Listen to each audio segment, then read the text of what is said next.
Hi friends, welcome back to our channel. கடந்த சில நாட்களாக சித்திரை விழியோட ஸ்டோரியை தாங்க பார்த்துட்டு வரோம்.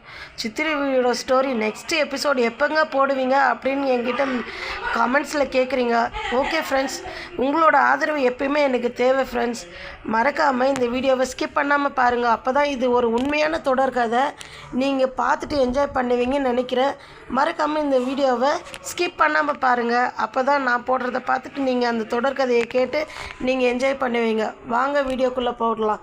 சித்திரை விழியோட லைஃப் அப்படியே போயிட்டே இருந்ததுங்க. அவளோ கன்சீவ் ஆகிட்டா. கன்சீவ் ஆனதுக்கப்புறம் டாக்டர்கிட்ட செக்கப்புக்கு போகலான்னு போகிறாங்க. அதுக்கு கூட அந்த சொட்டத்தலை வரமாட்டான். சித்திரை விழியை தனியாக போய் பார்த்துட்டு வருவா. அவங்க மாமியார் கூட வரமாட்டாங்க. எதுவுமே இவ படிச்சிருக்கிறதுனால, டாக்டராக படிச்சிருக்கிறதுனால நீயே பார்த்துக்கோன்னு சொல்லுவாள். அப்படி வீட்டில் இருக்கும் போது கூட சரி, இவ சாப்பாடு சாப்பிட முடியாது, வாந்தி எடுக்குவா. ஏன்னா இது ஃபஸ்ட்டு ட்ரைமஸ்டர் இல்லையா, வாந்தி எடுக்குவா. அப்போ கூட அவங்க மாமியார் பார்க்க மாட்டாங்க, விட்டுட்டு போயிடுவாங்க ஊருக்கு.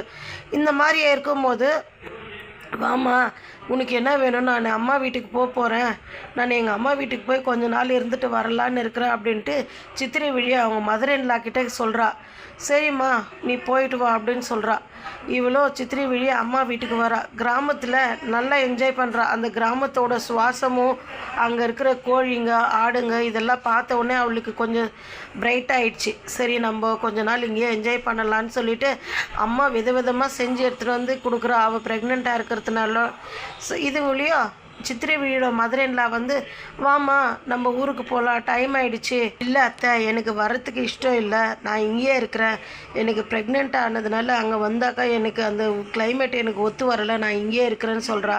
சரி சரி நான் போகிறேன், நீ எப்படின்னா வா அப்படின்னு சொல்லிட்டு, அவங்க ஒரு கிராமத்து ஆள் இல்லையா, அதனால அவங்க சித்திரை விழியை கிராமத்திலே விட்டுட்டு போயிட்டாங்க. இப்படியே போயிட்டு இருந்ததுங்க.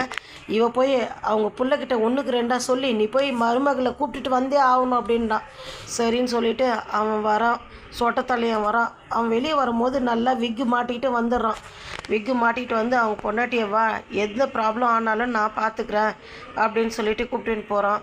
நீ வா அப்படின்னு சொல்லிட்டு கார் வச்சு அந்த இதுலேருந்து வில்லேஜ்லேருந்து சிட்டிக்கு கூப்பிட்டுட்டு போகிறோம். இதேமாரியே போயிட்டு இருந்ததுங்க. நாட்களும் கழிஞ்சதுங்க. இதனோட தொடர்ச்சியை நம்ம நாளைக்கு பார்க்கலாம் ஃப்ரெண்ட்ஸ். மறக்காமல் இந்த வீடியோவை சப்ஸ்கிரைப் பண்ணுங்கள், லைக் பண்ணுங்கள், ஷேர் பண்ணுங்கள். தேங்க்யூ ஃபார் வாட்சிங் this video friends. Bye bye.